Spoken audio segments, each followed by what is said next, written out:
আসসালামু আলাইকুম প্রিয় দর্শক, অন্য মঞ্চের আলাপচারিতায় আপনাদের সকলকে আমন্ত্রণ জানাচ্ছি। নাটকের সবশেষ দৃশ্যে অধ্যাপক ইউনূস হাজির করেছেন নয়া সমাধান সূত্র।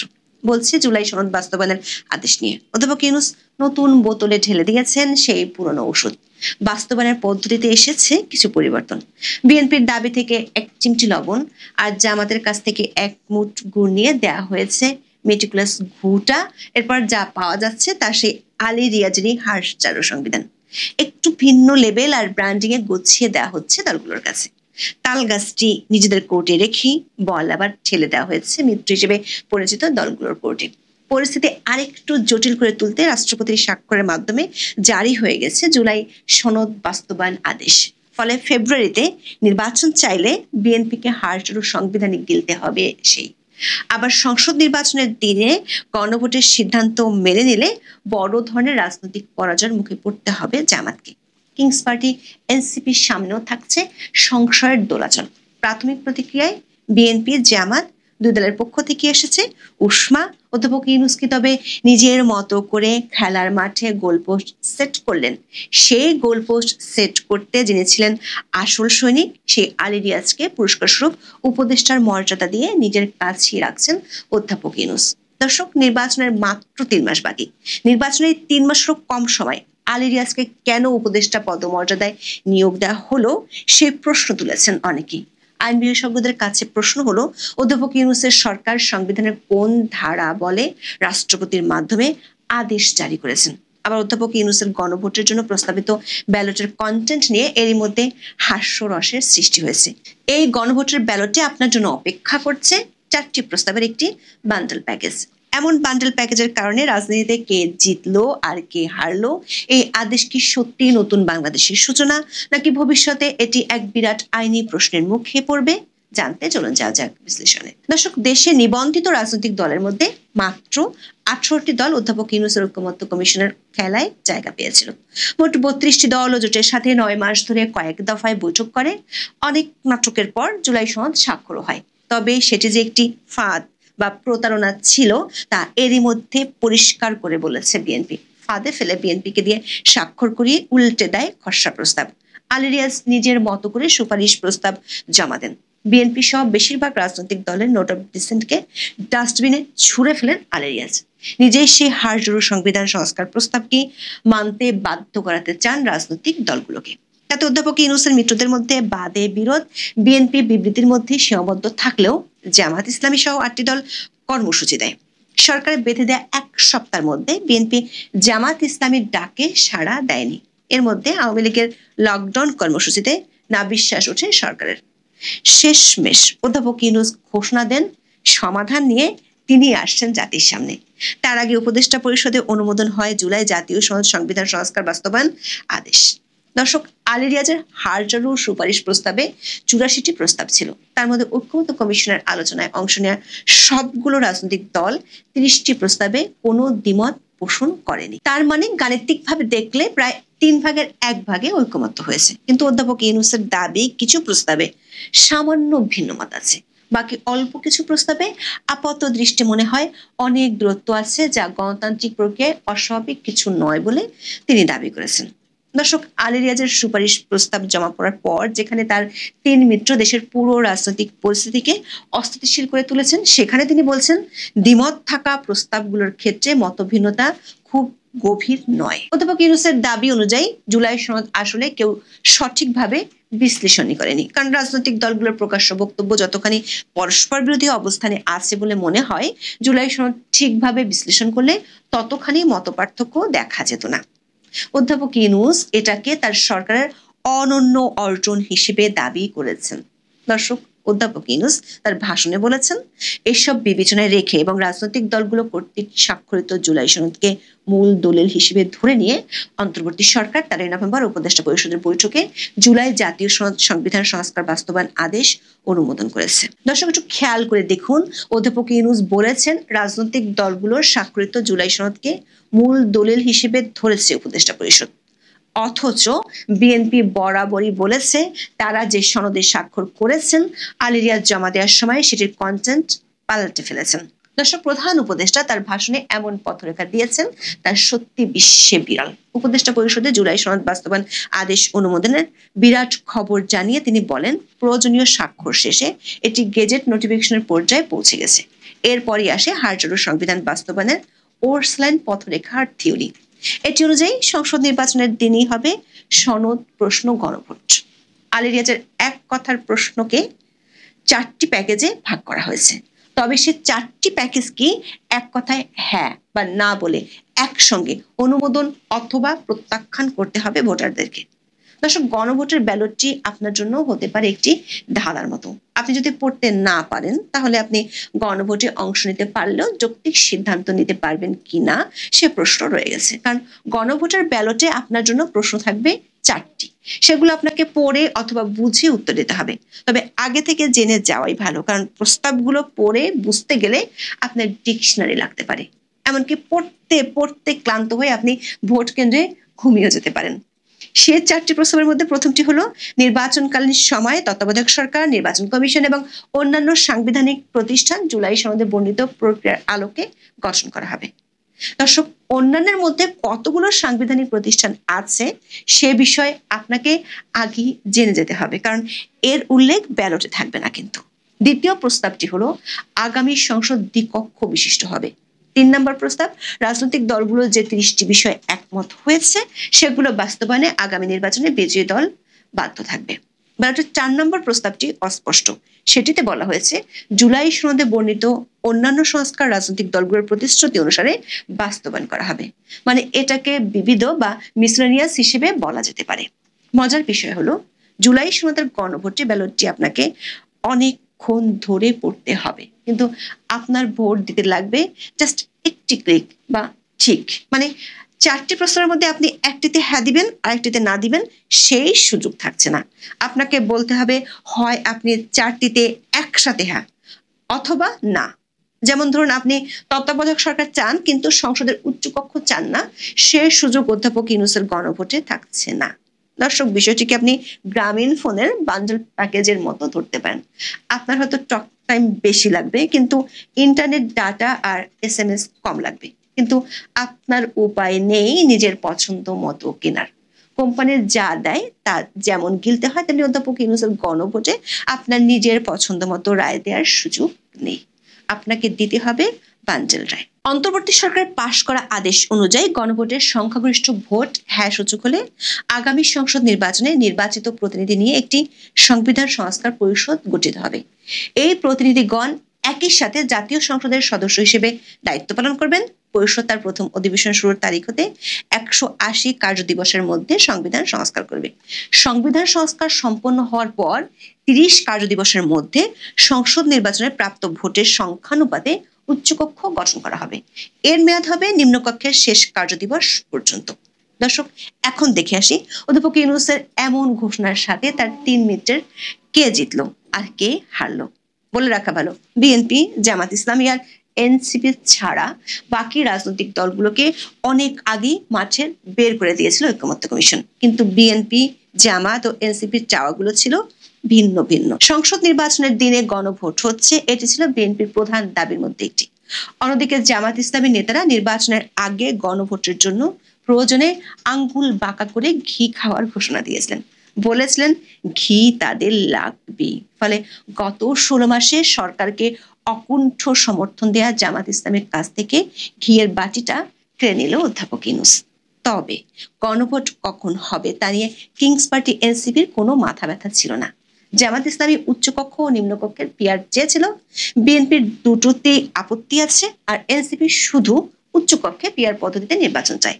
তবে গণভোটে যদি না জয়যুক্ত হয় তাহলে জামাত ও এনসিপির যে কোনো কক্ষে পিআর পদ্ধতির স্বপ্ন শেষ হয়ে যাবে। সাংবিধানিক পরিষদ গঠন করে এনসিপির প্রস্তাবকে মেনে নেওয়া হয়েছে। বিএনপি চেয়েছিল নির্বাচিত সংসদের হাতেই সংবিধান সংস্কারের ক্ষমতা থাকবে। এনসিপি চেয়েছিল অধ্যাপক ইউনূসের স্বাক্ষরে জুলাই সনদ আদেশ জারি হবে, আর বিএনপি চেয়েছিল রাষ্ট্রপতির অধ্যাদেশের মাধ্যমে জারি হবে। কিন্তু অধ্যাপক ইউনূস হাঁটলেন তার নিজের রাস্তায়, যেখানে রাষ্ট্রপতির স্বাক্ষরের মাধ্যমে আদেশ জারি করা হয়েছে। এখানে দুটি প্রশ্ন। রাষ্ট্রপতির স্বাক্ষর করা এই জুলাই সনদ বাস্তবায়ন আদেশ এনসিপি কি মেনে নেবে? দ্বিতীয় প্রশ্ন, সংসদ থাকুক বা না থাকুক, মানে যে ধরনের সরকার থাকুক না কেন, রাষ্ট্রপতির আদেশ জারির ক্ষমতা আছে কি না। সংবিধানের 93 অনুচ্ছেদে সংসদ না থাকলে রাষ্ট্রপতিকে অধ্যাদেশ প্রণয়নের ক্ষমতা দেওয়া হয়েছে, কিন্তু আদেশ জারির ক্ষমতা কোথাও দেওয়া হয়নি। এ কারণে আইনবিদরা মনে করছেন ভবিষ্যতে এই সনদ, আদেশ, এমনকি গণভোটও বিরাট আইনি প্রশ্নের মুখে পড়বে। তবে অধ্যাপক ইউনূস শেষ সময় এসে আলী রিয়াজের 270 দিনের পর অর্থ বাস্তবায়ন পদ্ধতি নিয়ে কিছু বলেননি। তবে নতুন আদেশে বলা হয়েছে সংবিধান সংস্কার পরিষদ কর্তৃক গৃহীত সংবিধানই চূড়ান্ত হবে, মানে এখানেও নির্বাচিত সংসদকে খাটো করা হয়েছে। দর্শক, স্পষ্টতই বোঝা যাচ্ছে অধ্যাপক ইউনূস খেলার মাঠে নিজের মতো করে গোলপোস্ট সেট করেছেন, আর তাতে তাৎক্ষণিক প্রতিক্রিয়ায় অখুশি বলে জানিয়েছে বিএনপি ও জামাত নেতারা। বিএনপির স্থায়ী কমিটির সদস্য সালাউদ্দিন আহমেদ অভিযোগ করেছেন অধ্যাপক ইউনূস নিজেই জুলাই সনদ লঙ্ঘন করেছেন। অন্যদিকে জামাত ইসলামের সেক্রেটারি জেনারেল গোলাম পরোয়ার বলেছেন অধ্যাপক ইউনূসের ভাষণে জনগণের মত প্রতিফলিত হয়নি। দর্শক, অধ্যাপক ইউনূস তার ভাষণে দাবি করেছেন ঐকমত্য কমিশন যারা করেছে সেটি বাংলাদেশের রাজনীতির ক্ষেত্রে তো বটেই, পৃথিবীর অনেক দেশের জন্য এক অভূতপূর্ব ঘটনা। তার পুরস্কার হিসেবে তিনি আলী রিয়াজকে দিয়েছেন পুরস্কার। উপদেষ্টা পদমর্যাদায় তাকে নিজের বিশেষ সহকারী করেছেন। তবে বিস্ময়কর হলেও সত্যি আমরা দেখতে পাচ্ছি অভূতপূর্ব ঘটনা হলো নিজের 3 মিত্র নিয়ে বৈঠক করেছেন, দাবি করেছেন বিশ্বের জন্য উদাহরণ সৃষ্টিকারী ঐক্য হয়ে গেছে, কিন্তু বাস্তবতা হলো সেই 3 মিত্র দড়ি টানার খেলায় 3 জন 3 দিকে টেনে যাচ্ছেন। আর 3 মিত্র যখন কাদা পানিতে গড়াগড়ি খাচ্ছে, আসলে পুরো বাংলাদেশ যখন হোঁচট খাচ্ছে, তখন অধ্যাপক ইউনূস ও তার ঘনিষ্ঠজনরা প্যাভিলিয়নে বসে হেসে গড়াগড়ি খাচ্ছেন। নিজে মোড়ল সেজে মিত্রদের মধ্যে এমন ফ্যাসাদ বাঁধিয়ে দেওয়াটাকে অধ্যাপক ইউনূস দেখছেন ভবিষ্যৎ রাজনীতির জন্য আশাব্যঞ্জক। মিত্ররা যে অধ্যাপক ইউনূসের কথায় খুশি হবেন না, সেটি হয়তো তিনি আগে থেকেই বুঝতে পেরেছিলেন। সেজন্য আগামী ফেব্রুয়ারিতে সুষ্ঠু নির্বাচন অনুষ্ঠানের বিষয়ে অভ্যুত্থানের সপক্ষের রাজনৈতিক দলগুলোকে অবশ্যই ঐক্যবদ্ধ থাকার কথা বলেছেন, না হলে জাতি এক মহা বিপদের সম্মুখীন হবে বলেও আশঙ্কার কথা জানিয়েছেন। মিত্রদের কাছে ভিন্ন মতের প্রতি সহিষ্ণুতা চেয়েছেন, আশা করেছেন সরকারের চাপিয়ে দেয়া এই সিদ্ধান্ত জাতির বৃহত্তর স্বার্থে রাজনৈতিক দলগুলো মেনে নেবে। তার দাবি একটি উৎসব মুখর জাতীয় নির্বাচনের দিকে জাতি এগিয়ে যাবে। বলেছেন এর মাধ্যমে আমরা নতুন বাংলাদেশে প্রবেশ করব। দর্শক, আপনাদের হয়তো মনে আছে সরকারপন্থী রাজনৈতিক দলগুলোকে নিয়ে 17 অক্টোবর বৃষ্টি ভেজা বিকেলে জাতীয় সংসদ ভবনের দক্ষিণ প্লাজায় ঘটা করে আয়োজন করা হয় জুলাই সনদে স্বাক্ষর অনুষ্ঠান। সেদিন মোট 24টি রাজনৈতিক দল ও জোটের নেতারা সনদে সই করেন। উচ্ছ্বাস ভরা কণ্ঠে অধ্যাপক ইউনূস সেদিন নতুন বাংলাদেশের সূচনার ঘোষণা দেন। বলেছিলেন জুলাই জাতীয় সনদ স্বাক্ষরের মাধ্যমে জাতি নৃশংসতা থেকে সভ্যতায় ফিরে এসেছে, যেখানে আগে আইনের শাসন ছিল না, মানুষ যা ইচ্ছা তাই করতে পারত।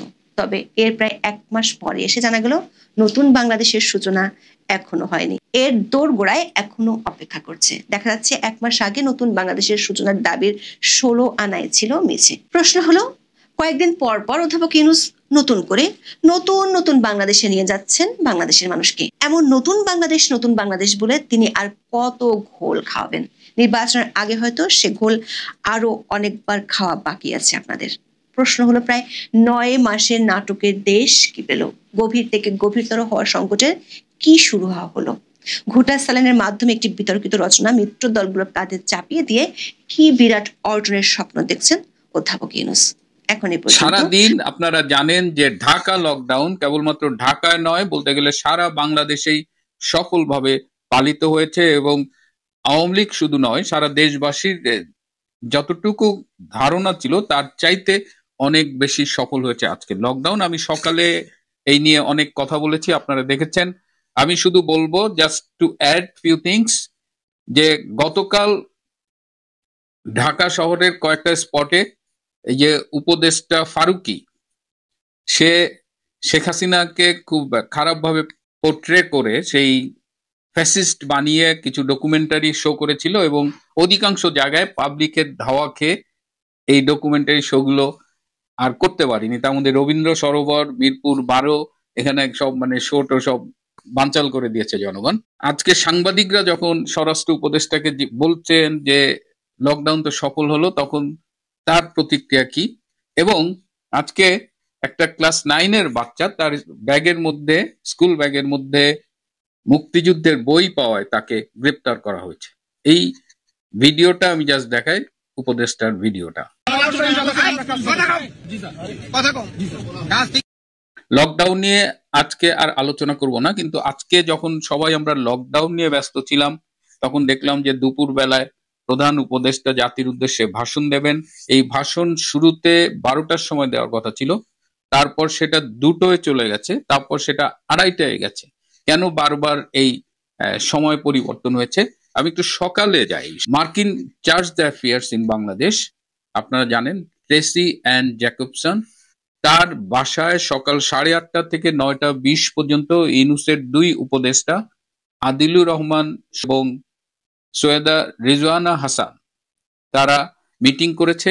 ট্রেসির বাসাতেই, গুলশানের বাসায় তারা মিটিং করেছে এবং এই 50 মিনিটের মিটিং এ অনেকগুলো গুরুত্বপূর্ণ বিষয় নিয়ে আলোচনা হয়েছে। তার মধ্যে 3টি বিষয় আমি এখন বলবো। তার মধ্যে একটা হলো যে ইউনূস শিবিরের 16 জন কর্মকর্তা, তার মধ্যে মন্ত্রী আছে, বিশেষ সহকারী আছে, বিভিন্ন দায়িত্বপ্রাপ্ত 16 জন কর্মকর্তা সেফ এক্সিট চেয়েছেন। তারা ট্রেসিকে রিকোয়েস্ট করেছে যে এই 16 জন কর্মকর্তার যেন সেফ এক্সিটের ব্যবস্থা করা হয়, তারা বাংলাদেশ থেকে নিরাপদে যেন বেরিয়ে যেতে পারে। এই সেফ এক্সিট নিয়ে আমি একটা আলাদা পর্ব করব, এর জন্য আমি আরো কিছু ইনফরমেশনের জন্য ওয়েট করছি। দ্বিতীয় হলো যে তারা ট্রেসিকে বলেছে যে ডক্টর ইউনূস সব পক্ষকে খুশি করতে গিয়ে পরিস্থিতি এমন জটিল করে ফেলেছে যে তিনি কিভাবে এটা হ্যান্ডেল করবেন তারা বুঝতে পারছে না। তাই তারা ট্রেসিকে অনুরোধ করেছে ট্রেসি যেন ডক্টর ইউনূসকে পরামর্শ দেয় যেন সে এই জটিল পরিস্থিতি থেকে উত্তরণ ঘটাতে পারে। তৃতীয়, তারা ট্রেসিকে বলেছে যে ভাষণের পরে জামাত বিএনপি যেন কোনো সহিংস প্রতিক্রিয়া না দেখায়, সেই জন্য ট্রেসিকে ব্যবস্থা গ্রহণের অনুরোধ করা হয়েছে এবং ট্রেসি কিন্তু পর্দার আড়াল থেকে কাজ করেছে। তারপরে ডক্টর ইউনূসের ভাষণ আপনারা শুনেছেন, মানে মানে যেটাকে বলা যায় যে আপাদমস্তক মিথ্যে মোড়া। দেশ নাকি অর্থনীতিতে উন্নতি করছে, অথচ লোকজনের কলকারখানা বন্ধ হয়ে গেছে, লোকজন বেকার হয়ে গেছে, অর্থনৈতিক সব সূচক নিচের দিকে। সব সূচক অর্থনীতির যখন নিচের দিকে, তিনি তখন কোন চোখে অর্থনীতির উন্নতি দেখেন এটা কেউ খুঁজে পাচ্ছে না। তিনি দুর্নীতি মুক্ত বাংলাদেশের কথা বলছেন, যে দুর্নীতি নাকি অনেক কমেছে, অথচ তার উপদেষ্টাদের, সেই সব উপদেষ্টাদের এপিএস পিএসদের যে দুর্নীতির কথা মিডিয়ায় আমরা শুনছি, সেটার পরে এখানে দুর্নীতি কিভাবে কমে বলে। সুতরাং তিনি আপাদমস্তক মিথ্যে কথা বলেছে। এবং আজকে সকালে উপদেষ্টা পরিষদের কিন্তু মিটিং ছিল, এই মিটিং এ প্রচুর বিতর্ক হয়েছে এবং আর্মি লেফটেন্যান্ট জেনারেল কামরুল সকাল থেকে যমুনায় উপস্থিত ছিলেন। Principal staff officer lieutenant general Kamrul, আপনারা জানেন, কামরুল উপস্থিত ছিল টু মেক শিওর, কারণ একটা রিউমার শোনা যাচ্ছিল, গুঞ্জন শোনা যাচ্ছিল যে সংবিধান ছুঁড়ে ফেলে দেবে, রাষ্ট্রপতিকে অপসারণ করবে। সো কামরুল ওখানে প্রেজেন্ট থেকে এনশিওর করছে যেন এই সংবিধান বিরোধী এই কাজ কিংবা রাষ্ট্রপতিকে অপসারণের কোনো উদ্যোগ না নেওয়া হয়। এদিকে উপদেষ্টারা নানান বিতর্ক করলেও ইউনূস কারো কথা শোনেননি এবং তিনি তার মতো করে একটা ভাষণ দিয়েছেন। সেই ভাষণের একদিকে যেমন মিথ্যে তথ্য উপাত্ত রয়েছে, আর একদিকে হলো সেই ভাষণের প্রতিক্রিয়া আপনারা দেখেছেন। জামাতে ইসলামী হ্যাপি হয় নাই, they are unhappy. BNP very much unhappy. এবং জামাতে ইসলাম একই দিনে যে গণভোট এবং নির্বাচনের তারিখ ঘোষণা করেছে, এটা জামাতে ইসলাম আগেই এটার বিরোধিতা করেছিল, তারা আগে গণভোট চায়, বিএনপি আবার দুটো একসাথে চায়। সব মিলিয়ে একটা তালগোল পাকিয়ে গেছে। জামাতে ইসলামী এখন বলছে যে তারা আন্দোলন চালিয়ে যাবে, আবার বিএনপির সালাউদ্দিন আহমেদ কিন্তু একটা গুরুতর অভিযোগ এনেছে যে সংবিধান সংস্কার পরিষদ নাকি একটা এরকম, যেটা নাকি ঐকমত্য কমিশনের কোনো বৈঠকে আলোচনাই হয়নি, সেটাও আজকে ডক্টর ইউনূস তার ভাষণে বলেছেন। সুতরাং কেবল যে মিথ্যাচার করেছেন অর্থনীতি বা দুর্নীতি নিয়ে না, জুলাই সনদকে নিয়েও তিনি মিথ্যাচার করেছেন। এবং একটা ইন্টারেস্টিং বিষয় হলো যে ডক্টর ইউনূস যখন ইন্টারভিউ দেন, তার বিদেশে, বিশেষ করে বিদেশি মিডিয়ার সাথে তিনি ইন্টারভিউ দিতে পছন্দ করেন। তার পাবলিক রিলেশনস ফার্ম, তার অনেক বাজেট আছে, তিনি যে দেশেই যান একটা না একটা মিডিয়া তিনি ম্যানেজ করেন, এবং সেই সময় তার যে স্বতঃস্ফূর্ততা, তার যে হাসি খুশি মুখ, কিংবা এর আগেও গত বছরও তিনি যখন জাতির উদ্দেশ্যে ভাষণ দিয়েছেন, তার যে হাসি খুশি মুখ, তার সাথে আজকের ভাষণের আহ, যদি একটু কম্পেয়ার করেন, তার মুখটা দেখলে আপনারা বুঝতে পারবেন যে সে কি রকম মানে খাদের কিনারে দাঁড়িয়ে এই ভাষণটি দিয়েছে। এবং তার উপদেষ্টা পরিষদের অনেকেই ভীষণ ক্ষুব্ধ হয়েছে তার এই একক সিদ্ধান্ত নেয়ার, এবং তিনি অনেকটা জোর করে রাষ্ট্রপতির কাছে পাঠিয়ে এই অধ্যাদেশ সই করিয়েছেন, সেটাও তিনি এককভাবে করেছেন। তো এখন এই ভাষণের মধ্য দিয়ে যে পরিস্থিতির উন্নতি হবে, মানে তার শিবিরে, জামায়াত শিবির বা অন্যান্য তার পক্ষের রাজনৈতিক দল, সেটা তো হয়নি, বরং তারা আরো বিরোধিতার মধ্যে ঢুকে গেছে। সো ইউনূসের খুব ঘনিষ্ঠ একটি সূত্র আমাকে এটা বলেছে, এই যে আজকের এপিসোডের শিরোনাম দিয়েছি, যে বলেছে যে দিনভর যমুনায় নাটক হয়েছে, আজকে বিটিভির ক্যামেরা ক্রু সবাই এসেছিল, কথা ছিল সকাল 9টার দিকে রেকর্ডিং হবে, এবং তারা সময় মতো চলে আসছে, কিন্তু সেই রেকর্ডিং 9টায় তো হয়নি, অনেক পরে হয়েছে। এবং তারা বলেছে যে আজকে ডক্টর ইউনূস যে গুবলেটটা পাকালেন, তাতে তার কফিনের শেষ পেরেকটা তিনি নিজেই মারলেন। এবং উপমহাদেশের রাজনীতিতে যে ঘটনা ঘটছে, বিশেষ করে এই যে দিল্লিতে পরশুদিন যে লাল কেল্লার পাশে গাড়ি বোমা বিস্ফোরণ হলো, এবং ইন্ডিয়া কিন্তু এখনো অফিসিয়ালি তদন্ত রিপোর্ট প্রকাশ করেনি, কিন্তু তারা অনেক তথ্য পেয়েছে, এবং এই তথ্যগুলো তারা বিভিন্ন দেশের সাথে অলরেডি শেয়ার করেছে। এর পাশাপাশি পাকিস্তানে একটা বোমা হামলা হয়েছে, যেখানে বেশ কিছু লোক মারা গেছে। পাকিস্তান প্রথমে বলেছে যে ভারত এই বোমা হামলা করেছে, তারপরে বলেছে যে তালেবানরা এই বোমা হামলা করেছে, তালেবানরা তো অস্বীকার করেছে।